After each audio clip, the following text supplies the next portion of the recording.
اگر ایک آدمی کی کئی دنوں کی نمازیں قضا ہو اور وہ دن بھول چکا ہو تو وہ ہر دن کی متعین نیت کیسے کرے گا؟ نیز وہ قضا نمازیں کن اوقات میں پڑھ سکتا ہے؟ یہ محمد صاحب نے کراچی سے پوچھا ہے۔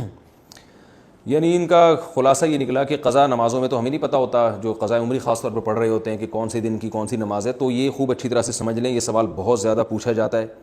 قضا عمری کیسے ادا کی جائے، اس کی نیت کیسے کی جائے؟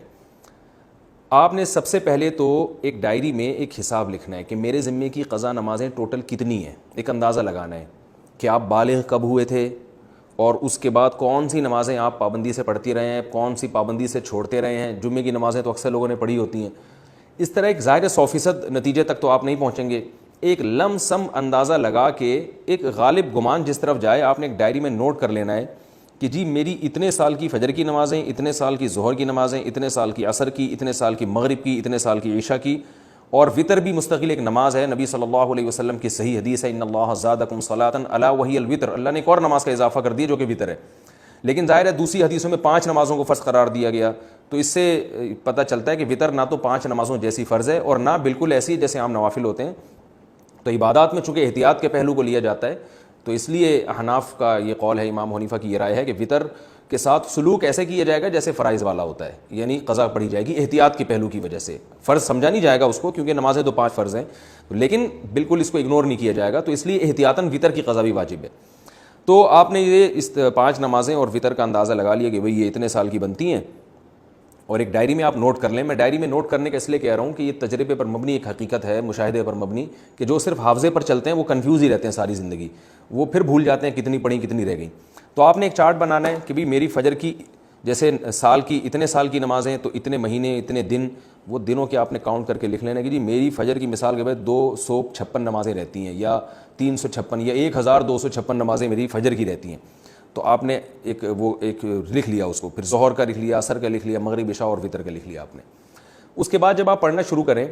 تو پڑھنے کے اوقات کیا ہیں کہ جو 3 مکروہ اوقات ہیں، سورج نکلتے وقت، زوال کا وقت جب سورج بالکل سر پر ہوتا ہے، اور ایک غروب آفتاب کا وقت جب سورج غروب ہو رہا ہوتا ہے، یعنی غروب سے 20 منٹ پہلے، 15-20 منٹ پہلے، اور فجر میں طلوع آفتاب اور تقریباً 15-20 منٹ کا وقت، یہ وقت اور زوال کے 10 منٹ آپ لگا لیں۔ اس ٹائم کے علاوہ آپ جب چاہیں قضاء عمری پڑھ سکتے ہیں اور جون سی چاہیں نماز آپ پڑھ سکتے ہیں، یعنی یہ بھی ہو سکتا ہے فجر میں آپ عشاء پڑھیں اور عشاء میں فجر پڑھیں، تو جو نماز جب چاہیں آپ پڑھیں، کوئی پابندی نہیں ہے۔ اب آپ کے پاس ایک چیز آ جائے گی سامنے کہ میری فجر کی اتنی ہے، ظہر کی اتنی، عصر کی اتنی، مغرب کی، عشاء کی اور وطر کی اتنی۔ اب آپ کو یہ بھی اختیار ہے، چاہیں تو آپ فجر کے ساتھ فجر پڑھ لیں، ظہر کے ساتھ ظہر پڑھ لیں، عصر کے ساتھ عصر پڑھ لیں، اور اپنی ڈائری میں اس کو مائنس کرتے جائیں، کہ کیونکہ بعض دفعہ جوش چڑھتا ہے، آپ قضاء عمری پڑھنا شروع کرتے ہیں اور پھر کچھ دنوں میں جوش ٹھنڈا ہو جاتا ہے، آپ بھول جاتے ہیں، پھر کچھ دنوں بعد دوبارہ جوش آتا ہے تو آپ کو یاد ہی نہیں ہوتا کتنی پڑھی تھی میں نے، تو وہ ساری زندگی آپ کنفیوز رہتے ہو، بھی شیطان کو موقع مل جاتا ہے سستی پیدا کروانے کا۔ تو آپ نے کیا کیا بھائی، وہ مائنس کرتے رہے۔ اس طرح بھی پڑھ سکتے ہیں، 5 نمازوں کے ساتھ 5 پڑھ لیں اور وطر کے ساتھ وطر پڑھ لیں۔ یہ بھی کر سکتے ہیں کہ پہلے ساری فجر کی نمٹا دیں آپ، اور فجر کے ساتھ فجر کے ساتھ فجر، پھر ظہر کے ساتھ بھی فجر، پھر عصر کے ساتھ بھی فجر، یہ بھی کر سکتے ہیں۔ اور یہ بھی کر سکتے ہیں کہ آپ نے کوئی 1 گھنٹہ متعین کر لیا، بھائی اس میں نے صرف قضاء عمری ہی لوٹانی ہے، تو چاہے پہلے ساری فجر کی پڑھ لیں یا ساری ظہر کی۔ آپ یہ کہہ سکتے ہیں بھائی ظہر کی نماز لمبی ہے اور عصر کی اور عشاء کی لمبی، تو یہ والی پہلے نمٹا دوں، تو ظہر پہلے نمٹا دیں ساری، اور ترتیب سے بھی پڑھ سکتے ہیں۔ ہر طرح سے آپ کو اختیار ہے، بس آپ نے وہ جو ایک لکھی ہے نا تعداد، اس میں روز بروز کمی کرنی ہے آپ نے۔ اور علماء کہتے ہیں کہ جن کے ذمہ قضاء عمری ہے، کم از کم 1 دن کی نمازیں ان کے ذمہ لوٹانا لازم ہے، اور وہ بھی نہ کر سکیں، یعنی اس کے باوجود بھی قضا پوری نہ ہو سکے، تو پھر وصیت کرنی پڑے گی کہ میں روزانہ 1 دن کی نمازیں پڑھ رہا ہوں یا پڑھ رہی ہوں، لیکن اس کے باوجود میری نمازیں میری زندگی میں پوری نہیں ہو رہی، تو پھر آپ وصیت کر دیں، تو اللہ کی رحمت سے امید ہے کہ انشاءاللہ وہ معاف ہو جائیں گی، لیکن کم از کم 1 دن کی نمازیں آپ پڑھیں۔ اور ہمت والے لوگوں کو ہم نے دیکھا ہے کہ وہ بہت جلدی کئی سالوں کی نمازیں لوٹا لیتے ہیں۔ ہمارے بزرگ تھے، ہمارے حضرت مفتی رشید احمد صاحب کے پاس آیا کرتے تھے، وہ 50 سال کی عمر میں اللہ نے ان کو توبہ کی توفیق دی، بالکل لائف چینج کر دی، تو انہوں نے 50 سال کی عمر میں قضاء عمری ساری پڑھائی ہیں اور 1-2 سال میں انہوں نے کمپلیٹ کر دی۔ ہم جب بھی دیکھتے تھے وہ نماز ہی پڑھ رہے ہوتے ہیں، بہت جلدی انہوں نے نمازیں کمپلیٹ کی، اور پھر 4 مہینے میں انہوں نے قرآن بھی حفظ کیا۔ حالانکہ وہ آفیسر تھے گورنمنٹ میں، ان کی بڑی مصروفیات تھیں، لیکن ماشاءاللہ جب بعض لوگ توبہ کرتے ہیں تو بڑی خاندانی توبہ ہوتی ہے، اور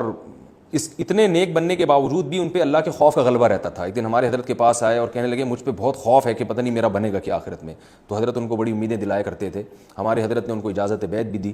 تو ایسے لوگ بھی ہیں, لیکن بہرحال آخری درجہ یہ ہے کہ آپ ایک دن میں کم از کم ایک دن کی نمازیں ضرور لوٹائیں. اور یہ بات خوب یاد رکھیں, جو آج کل ایک نعرہ لگایا جا رہا ہے کہ کوئی قضا نہیں ہے, اس کی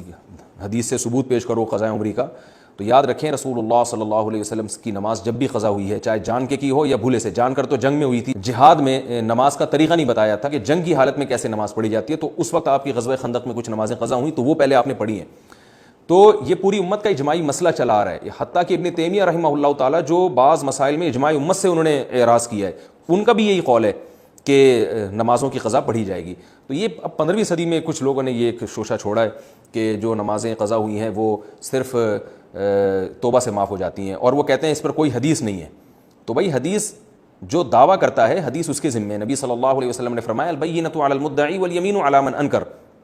کہ دلیل اس کے ذمے جو دعویٰ کرتا ہے. نمازیں جب قضا ہوتی ہیں تو آپ یہ دعویٰ کر رہے ہیں کہ وہ قضا کیے بغیر صرف توبہ سے معاف ہو جائیں گی, تو آپ کے ذمے دلیل ہے. ہم تو حدیث میں جب بھی دیکھتے ہیں جب بھی نماز قضا ہوئی ہے توبہ کافی نہیں سمجھی گئی, اس کو قضا بھی کیا گیا ہے. تو نماز ہو یا روزہ ہو آپ کو قضا بہرحال کرنی پڑے گی. اس پر میں تفصیل سے کلپ ریکارڈ کروا چکا ہوں دلائل قضاء عمری کے, وہ میں دوبارہ ابھی اس کو ریپیٹ نہیں کروں گا. تو مسلمان کو چاہیے توبہ کرے اور جتنی نمازیں اس کے ذمہ باقی ہیں وہ جلد سے جلد ادا کرنے کی کوشش کرے. طریقہ میں نے آپ کو بتایا. ہاں نیت کیسے کریں گے؟ نیت آپ نے ایسے کرنی ہے کہ جب آپ فجر پڑھ رہے ہیں تو آپ یہ نیت کریں گے بھائی میرے ذمے جتنی فجر کی نمازیں ہیں ان میں سب سے پہلی نماز پڑھ رہا ہوں.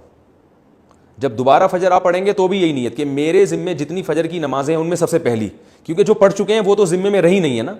تو اس لیے وہ خود بخود ساخط ہو گئی آپ کی نیت سے. تو ہر دفعہ ظہر میں بھی یہی نیت کہ میرے ذمے جتنی ظہر کی نمازیں ہیں میں ان میں سب سے پہلی نماز پڑھ رہا ہوں.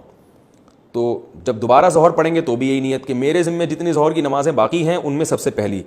جو پڑھ چکے ہیں وہ تو باقی نہیں رہی نا, تو وہ تو نیت میں آئیں گی نہیں. تو اس طرح ہر نماز میں یہی نیت کرتے چلے جائیں, اور نیت دل کے ارادے کا نام ہے, اور اس طرح سے آپ نمازیں پڑھ لیں تو اس طرح سے انشاءاللہ نمازیں ادا ہو جائیں.